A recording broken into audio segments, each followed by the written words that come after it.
follow up if I can. You want to respond to him? Well, I'm going to ask you a follow-up. You can do whatever you want with the minute that we give you. I want to follow up. You want to impose a 10% tariff on all goods coming into the U.S.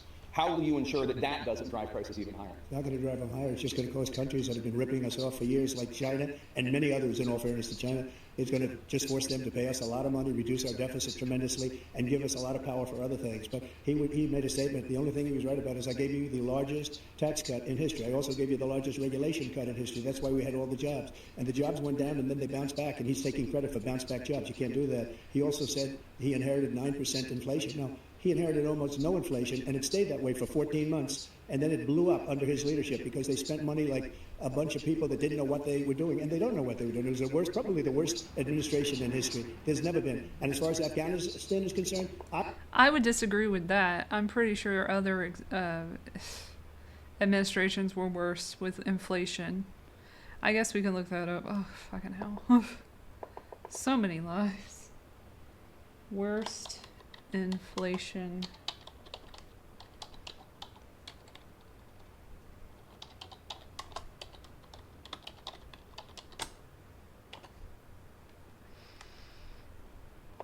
All right, here we go.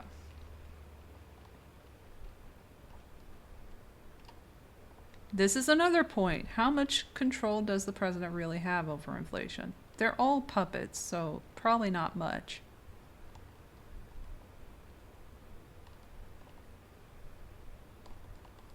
All right, here we go. We got a whole fucking chart here.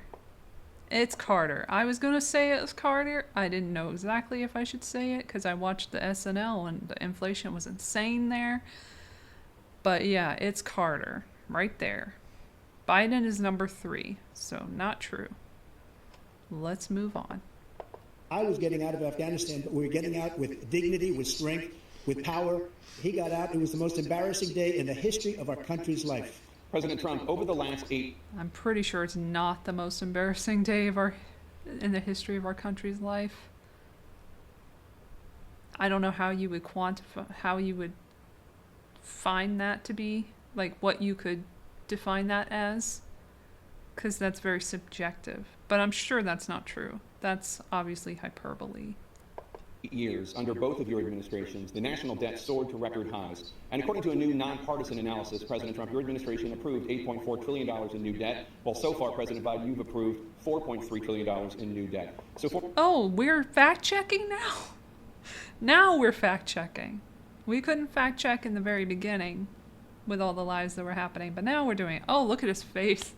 The damage he's done to our country. And I'd love to ask him, and will, why he allowed millions of people to come in here from prisons, jails, and mental institutions to come into our country and destroy our country. President Trump, we will get to immigration later in this block. President Biden. Don't get ahead of the schedule. I want to give you an opportunity to respond to this question about the national debt. He had the largest national debt of any president in a 4-year period, number one. Hold on a second. We gotta fact check it. Thank you, Investopedia.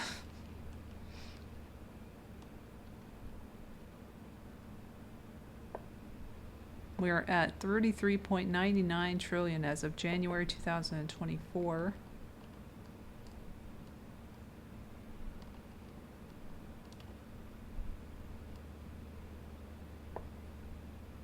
No, who had a one term though? Because he said, I know George W. Bush had 2 terms, sadly. Barack Obama had 2 terms. So I'm going to say that's bullshit. And it's right here and here on this website.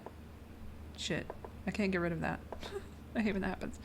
Okay, so George H.W. Bush had 42.3% debt. So he was one person above Donald. So Donald is after him. So George H.W. Bush, who had 1 term, if I recall. I hope I'm right. I don't know anything. Yes, okay, good. He only had 1 term. And he was he was above Richard Nixon. So yeah, that's not true. So I fact checked that, and probably no one else will, so there you go. Something. Period.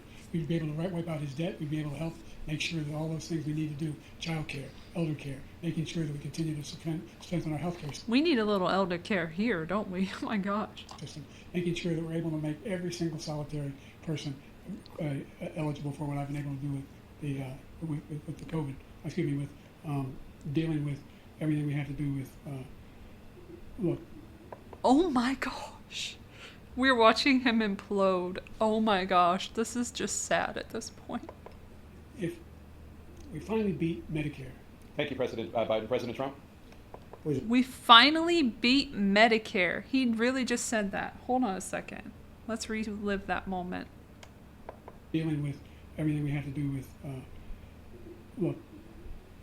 If we finally beat Medicare. Thank you, President Biden. President Trump? How can he just be like, okay, yeah, that's fine, next question? That's not normal. Wow. It almost feels like I shouldn't even fact check, because what's the point? Because this is a moot point, because this dude is done. Well, he's right. He did beat Medicare. He beat it to death, and he's destroying Medicare because all of these people are coming in. They're putting them on Medicare. They're putting them on Social Security. They're going to destroy Social Security. This man is going to single-handedly destroy Social Security. These millions and millions of people coming in, they're trying to put them on Social Security. He will wipe out Social Security. He will wipe out Medicare. So he was right in the way. How stupid does it sound for him to be making accusations about what he will do when he can't even string a sentence together? Come on, this is a joke, guys. It's clown show material. He finished that sentence, and it's a shame. What's happened to our country in the last 4 years is not to be believed. Foreign countries, I'm friends with a lot of people, they cannot believe what happened to the United States of America. We're no longer respected. They don't like us. We give them everything they want, and they think we're stupid. They think we're very stupid people. What we're doing for other countries, and they do nothing for us. What this man has done is absolutely criminal. Like, this is insane. Like, and they keep acting like this is normal. Like, this is crazy. Look at him. Do you support any legal limits on how late a woman should be able to terminate a pregnancy? I support Roe v. Wade, which had 3 trimesters. First time is between the woman and the doctor. Second time is between the doctor and an extreme situation. The third time is between the doctor, between the woman and the state. The idea that the politicians, the founders wanted the politicians to be the ones making decisions about women's health is ridiculous. That's the last, no politician should be making that decision. A doctor should be making those decisions. That's how it should be run. That's what you're going to do. And if I'm elected, I'm going to restore Roe v. Wade. A record number of migrants have illegally crossed the southern border on your watch, overwhelming border states and overburdening cities such as New York and Chicago, and in some cases causing real safety and security concerns. Given that, why should voters trust you to solve this crisis? Because we worked very hard to get a bipartisan agreement that not only changed all of that, it made sure that we are in a situation where you had no circumstance where they could come across the border with the number of border police there are now. We significantly increased the number of asylum officers. Significantly, by the way, the Border Patrol endorsed my position. In addition to that, we found ourselves in a situation where, when he was president, he was separating babies from their mothers, putting them in cages, making sure that the families were separated.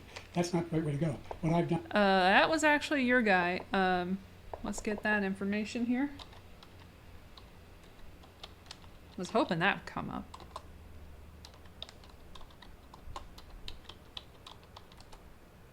I did not write that correctly. Yeah, you know what I meant.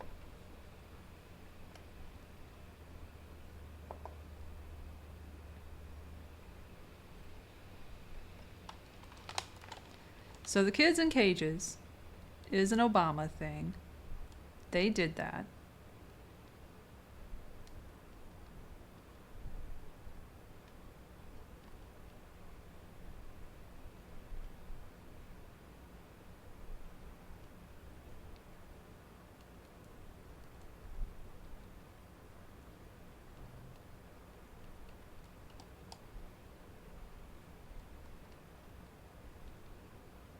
So just don't bring up the cages thing, because you don't want to fuck that up. Alright, let's get back to it. That comes up a lot. Since I've changed the law, what's happened? I've changed it in a way that now you're in a situation where there are 40% fewer people coming across the border illegally. It's better than he left office. And I'm going to continue to move until we get the total ban on the total initiative relative to what we're going to do with more Border Patrol and more... Total ban? What the fuck? What was he trying to say? Asylum officers. President Trump? I really don't know what he said at the end of that sentence. No, neither do I, dude. Neither do I.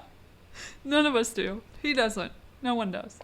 I don't think he knows what he said either. Look, We had the Oh, that's gonna be a fucking clip that they're gonna use.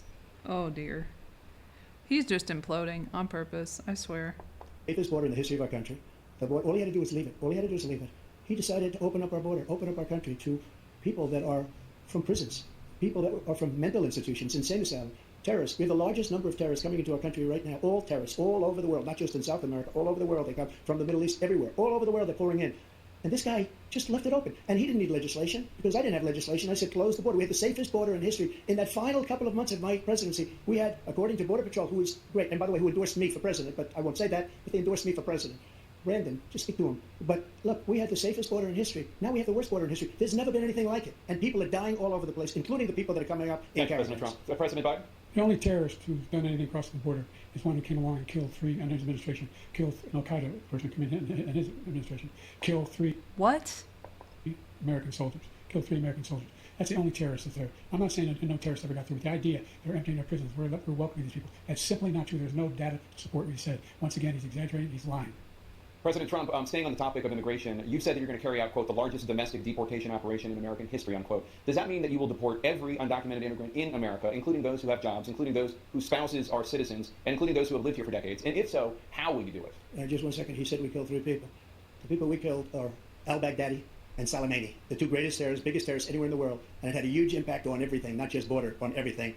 He's the one that killed people with a bad water, including hundreds of thousands of people dying, and also killing our citizens when they come in. We are living right now in a rat's nest. They're killing our people in New York, in California, in every state in the union, because we don't have borders anymore. Every state is now a border. And because of his ridiculous, insane, and very stupid policies, people are coming in and they're killing our citizens at a level that we've never seen. We call it migrant crime. I call it Biden migrant crime. They're killing our citizens at a level that we've never seen before. And you're reading it like these 3 incredible young girls over the last few days. One of them, I just spoke to the mother, and he just had the funeral for this girl, 12 years old. This is horrible what's taking place. Okay, I'm gonna just go back here. Let's look it up. He keeps bringing it up. I'm gonna look it up. Hold on.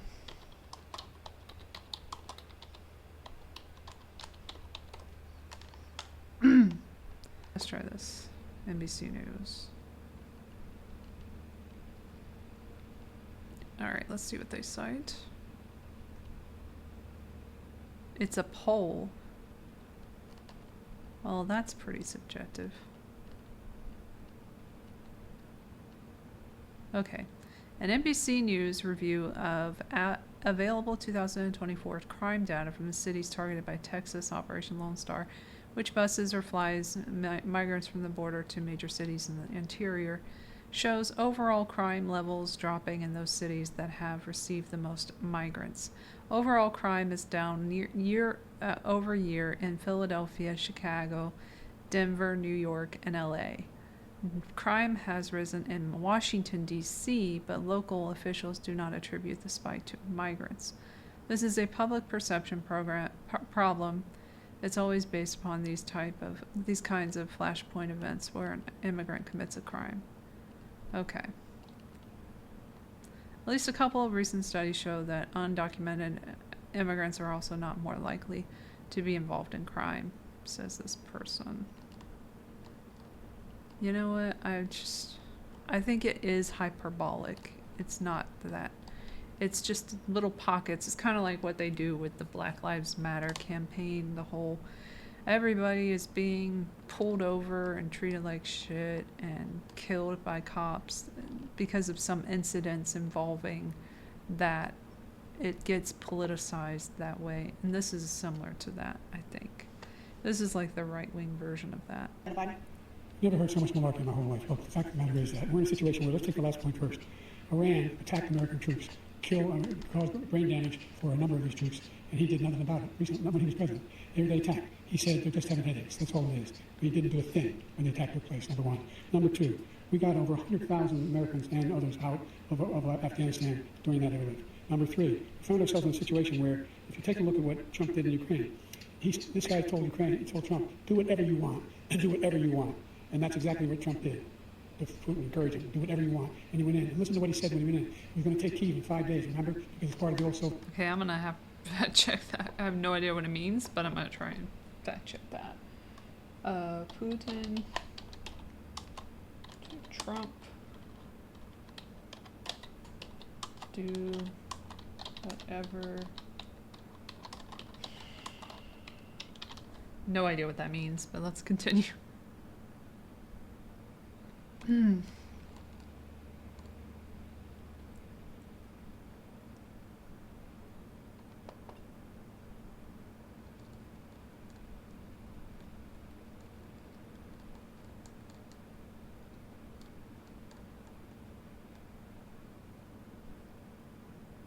Oh, does he mean Trump?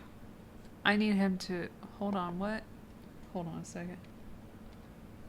Trump, do whatever you want, and do whatever. Look at what Trump brought Afghanistan during that era. Number three, we found ourselves in a situation where, if you take a look at what Trump did in Ukraine, this guy told Ukraine, he told Trump, do whatever you want, and do whatever you want. And that's exactly what Trump did. If Putin encouraged him, do whatever you want. And he went in. Look. I think he's confused. Because it said that Trump said that he could do whatever he wanted. Oh, damn. Oh, damn. Wow. I don't think that's what he meant. At all. That's embarrassing. Oh, maybe it's here. Ooh, we have a clip. Now my predecessor, a former Republican president, tells Putin, quote, do whatever the hell you want. Okay, see? He knew what that meant before. But he got that fucked up here. That didn't make any sense. He got them confused.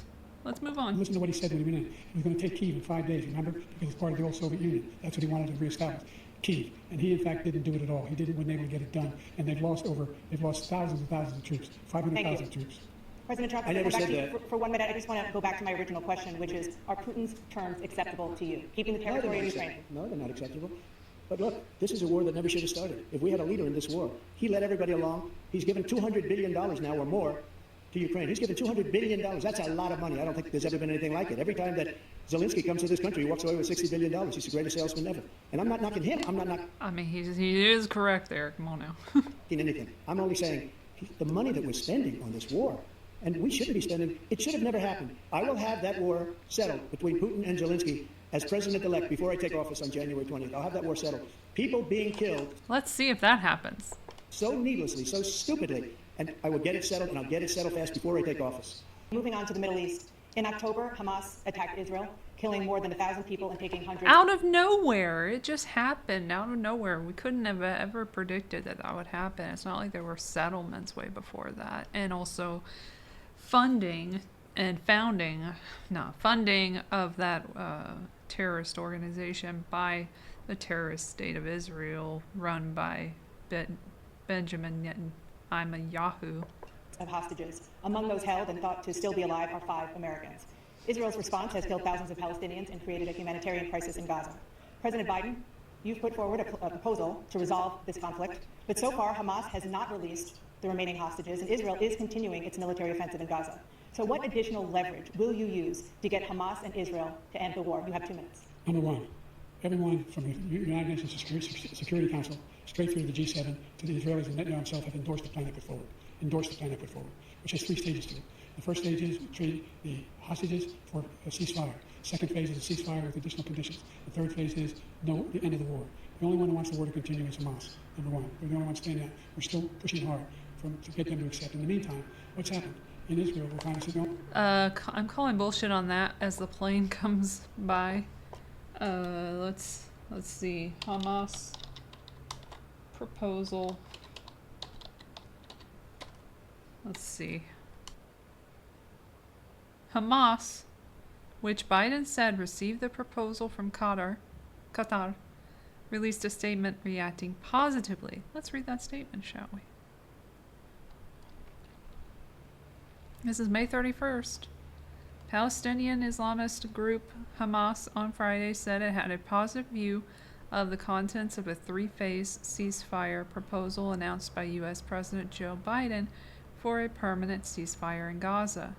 Hamas confirms its readiness to deal positively and in a constructive manner with any proposal that is based on the permanent ceasefire and the full withdrawal of Israeli forces from the Gaza Strip, the reconstruction of Gaza, and the return of the displaced to their places, along with the fulfillment of a genuine prisoner swap deal if the occupation clearly announces commitment to such deal.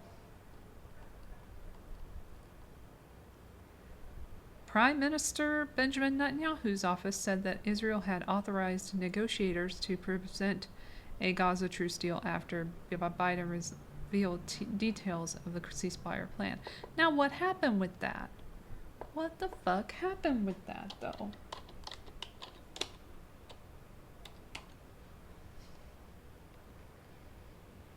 What? Huh?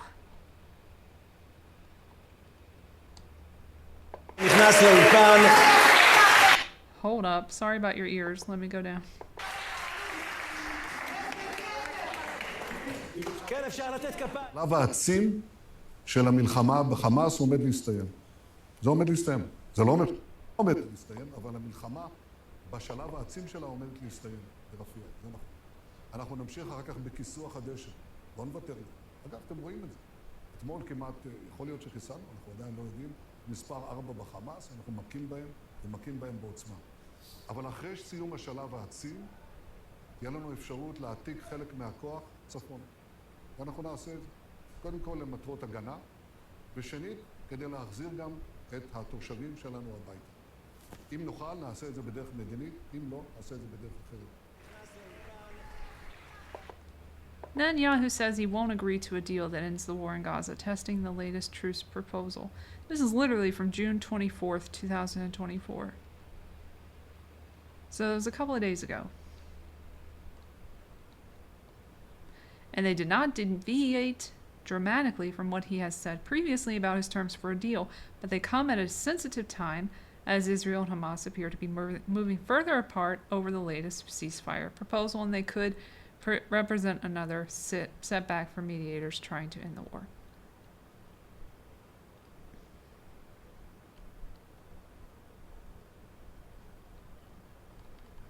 So this is bullshit, what he just said.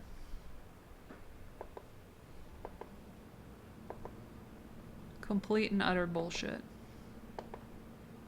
And he should be called out on it, but he probably won't be. The only thing I've denied Israel was 2,000-pound bombs. They don't work very well in populated areas. They kill a lot of innocent people. We're providing Israel with all the weapons they need and when they need them. And by the way, I'm the guy that organized the world against Iran when they had a full-blown ballistic missile attack on Israel. No one was hurt. No one Israeli was accidentally killed, and it stopped. We saved Israel. We are the biggest producer of support for Israel of anyone in the world. And so they're two different things. Hamas cannot be allowed to be continued. We continue to send our experts and our intelligence people to how we can get Hamas like we did bin Laden. You don't have to do it. And by the way, they've been greatly weakened, Hamas. Greatly weakened, and they should be. They should be eliminated. But you've got to be careful for what using certain weapons among population centers. Let's go back to Ukraine for 1 second. We have an ocean separating us. The European nations together have spent $100 billion, or maybe more than that, less than us. Why doesn't he call them and say, you got to put up your money like I did with NATO? I got them to put up hundreds of billions of dollars. The Secretary General of NATO said Trump did the most incredible job I've ever seen. They wouldn't have any. They were going out of business. We were spending almost 100% of the money was paid by us. He didn't do that. He's getting all. You got to ask these people to put up the money. We're over $100 billion more spent, and it has a bigger impact on them because of location, because we have an ocean in between. You got to ask them. As far as Israel and Hamas, Israel's the one that wants to go. He said the only one who wants to keep going is Hamas. Actually, Israel is the one, and you should let him go and let him finish his job. He doesn't want to do it. He's become like a Palestinian, but they don't like him because he's a very bad Palestinian. He's a weak one. President Biden, you have... See, those people who think that either one of these fuckers is going to do anything good are full of shit. Because they both, for this war, they like it. They're Zionists. Fucking Trump is a Zionist. Don't be surprised. He's going to continue the quote-unquote genocide. It will be just another thing that he continues. It's not a big deal to him. And they don't care because they're not involved. They're not directly involved in the conflict, so why do they give a shit? They can just sit up in their house. They don't have to look at it every day. Out of sight, out of mind. That's all that matters. You know, it's just like, this dude blew up fucked up this war, and this dude fucked up that war. This dude wants to keep the war going. I would have it ended immediately, and all the people would be dead. Like, what the fuck? Which one's better? It's a shit sandwich either way. What do you say to black voters who are disappointed with the progress so far? I say I don't blame them for being disappointed. Inflation is still hurting them badly. For example, I provided for the idea that any black family, first-time homebuyer, should get a $10,000 tax credit to be able to buy their first home so they can get started. I made sure that we're in a situation where all those black families and those black individuals had to take out student loans that were ballooning, that if they were engaged in nursing, and anything having to do with volunteerism, if they paid their bills for 10 years on their student debt, all the rest is forgiven after 10 years. Millions have benefited from that. And we're going to do a whole lot more for black families. Thank you, President Trump. And he caused the inflation. He's blaming inflation, and he's right, it's been very bad. He caused the inflation, and it's killing black families and Hispanic families and just about everybody. It's killing people. They can't buy groceries anymore. They can't. You look at the cost of food where it's doubled, tripled, and quadrupled. They can't live. They're not living anymore. He caused this inflation. I gave him a country with essentially no inflation. It was perfect. It was so good. All he had to do was leave it alone. He destroyed it with his Green New Scam and all this money that's being thrown out the window. He caused inflation. As sure as you're sitting there, the fact is that his big kill on the black people is the millions of people that he's allowed to come in through the border. They're taking black jobs now. And it could be 18, it could be 19, and even 20 million people. They're taking black jobs, and they're taking Hispanic jobs, and you haven't seen it yet, but you're going to see something that's going to be the worst in our history. Thank you. President Biden? There was no inflation when I became president. You know why? The economy was flat on its back. 50% unemployment. He decimated the economy. Absolutely decimated the economy. That's why there was no inflation at the time. There were no jobs. We provided thousands of millions of jobs for individuals who are in all communities, including minority communities. We made sure that they have health insurance. We have covered, the ACA has increased. I made sure that there are $8,000 per person in the family to get written off for health care. But this guy wants to eliminate that. They tried 50 times. He wants to get rid of the ACA again. And they're going to try again if they win. We find ourselves in a position where the idea that we're not doing any, we put more police on the street than any administration has. He wants to cut the cops. We're providing for equity and making sure people have a shot to make it. There's a lot going on. But inflation, he caused it by his tremendous malfeasance in the way he handled the pandemic. Thank you. Another persistent challenge is... That makes no sense. He somehow helped the middle class. The middle class has been devastated by you. Now you want a new tax cut of $5 trillion over the next 10 years, which is going to fundamentally bankrupt the country. You have the largest deficit of any president in American history, number one. Number two. Hold on. God damn it. I'm getting annoyed. Okay, so which U.S. president spent the most? Former presidents George W. Bush, Barack Obama, and Donald Trump ran the largest U.S. deficits in U.S. history. So, bottom line, that's pretty much it. Like, he's sort of correct, but he's not the largest. Well, anyway, that's what anyway, just take a look at what he says he is and take a look at what he is. Look, I'd be happy to have a driving contest now. I got my handicap, which when I was vice president, down to a 6. And by the way, I told you before, I'm happy to play golf if you carry your own bag. Think you can do it? It was a 6 handicap of all. I was an 8 handicap. 8. But I had, I've seen you swing. I know you swing. Let's not act like children. President Trump, we're going to... Let's not act like children. Biden, you have 2 minutes. We've made significant progress from the debacle that was left by President Trump in his last term. We find ourselves in a situation where, number one, we have to make sure that we have a fair tax system. I ask anyone out there in the audience, or anyone out watching this debate, do you think the tax system is fair? The fact is that I said, nobody making under $400,000 had a single penny increase in their taxes, and will not. And if I'm reelected, that will be the case again. But this guy has increased your taxes because of the deficit. Number one, he's increased inflation because of the debacle he left after the way he handled the pandemic. And he finds himself in a position where he now wants to tax you more by putting a 10% tariff on everything that comes in the United States of America. What I did, well, for example, he wants to get rid of the ability of Medicare for us to be able to negotiate drug. Oh my gosh. Could you get through a sentence any day? With the big pharma companies. Well, guess what? We got it down to $35 for insulin instead of $400. No more than $2,000 This is embarrassing. for every senior, no matter how much prescription they need. You know what that did? That reduced the federal debt by $160 billion over 10 years because the government doesn't pay the exorbitant prices. I'm going to make that available to every senior all along what's happening now. And I feel bad for everyone who had to watch this in normal speed. My condolences to you. everybody in America. He wants to get rid of that. I'm going to make sure that we have child care. We're going to significantly increase the credit that people have for child care. We're going to make sure we do something about what we're doing on lead pipes and all the things that are causing health problems for people across the country. We're going to continue to fight to bring down inflation and give people a break. Thank you, President Biden. President Trump, you now have 2 minutes for your closing statement. Like so many politicians, this man is just a complainer. He said, we want to do this, we want to do that, we want to get rid of this tax, that tax. But he doesn't do anything. He doesn't do. All he does is make our country unsafe by allowing millions and millions of people to pour in. Our military doesn't respect him. We look like fools in Afghanistan. We didn't stop Israel. It was such a horrible thing that would have never happened. It should have never happened. Iran was broke. Anybody that did business with Iran, including China, they couldn't do business with the United States. They all passed. Iran was broke. They had no money for Hamas or Hezbollah, for terror, no money whatsoever. Again, Ukraine should have never happened. He talks about all this stuff, but he didn't do it. For 3.5 years, we're living in hell. We have the Palestinians and we have everybody else rioting all over the place. You talk about Charlottesville. This is 100 times Charlottesville, 1,000 times. The whole country is exploding because of you, because they don't respect you, and they have to respect their president, and they don't respect you throughout the world. What we did was incredible. We rebuilt the military. We got the largest tax cut in history, the largest regulation cut in history. The reason he's got jobs is because I cut the regulations that gave jobs, but he's putting a lot of those regulations back on. All of the things that we've done, nobody's never seen anything like. Even from a medical standpoint, right to try, where we can try space-age materials instead of going to Asia or going to Europe and trying to get when you're terminally ill. Now you can go and you can get something. You sign a document. They've been trying to get it for 42 years. But you know what we did for the military was incredible. Choice for our soldiers, where our soldiers, instead of waiting for 3 months to see a doctor, can go out and get themselves fixed up and readied up and take care of themselves, and they're living. And that's why I had the highest approval rating in the history of the VA. So all of these things, we're in a failing nation, but it's not going to be failing anymore. We're going to make it great again. Thank you, former President Trump, President Biden. Stay with us because we have full analysis of this debate. Anderson Cooper and Aaron Burnett starts now on CNN. I'm sure that wasn't a whole shit show at all. Wow. So that happened. Again, No One 2024. I have just presented you with the best reason to vote No One 2024. If you have mail-in ballots or whatever coming in, if you have a mail-in ballot, you get one. If you somehow are still registered and you get one, write in No One 2024. That's my agenda. That's who I'm working for.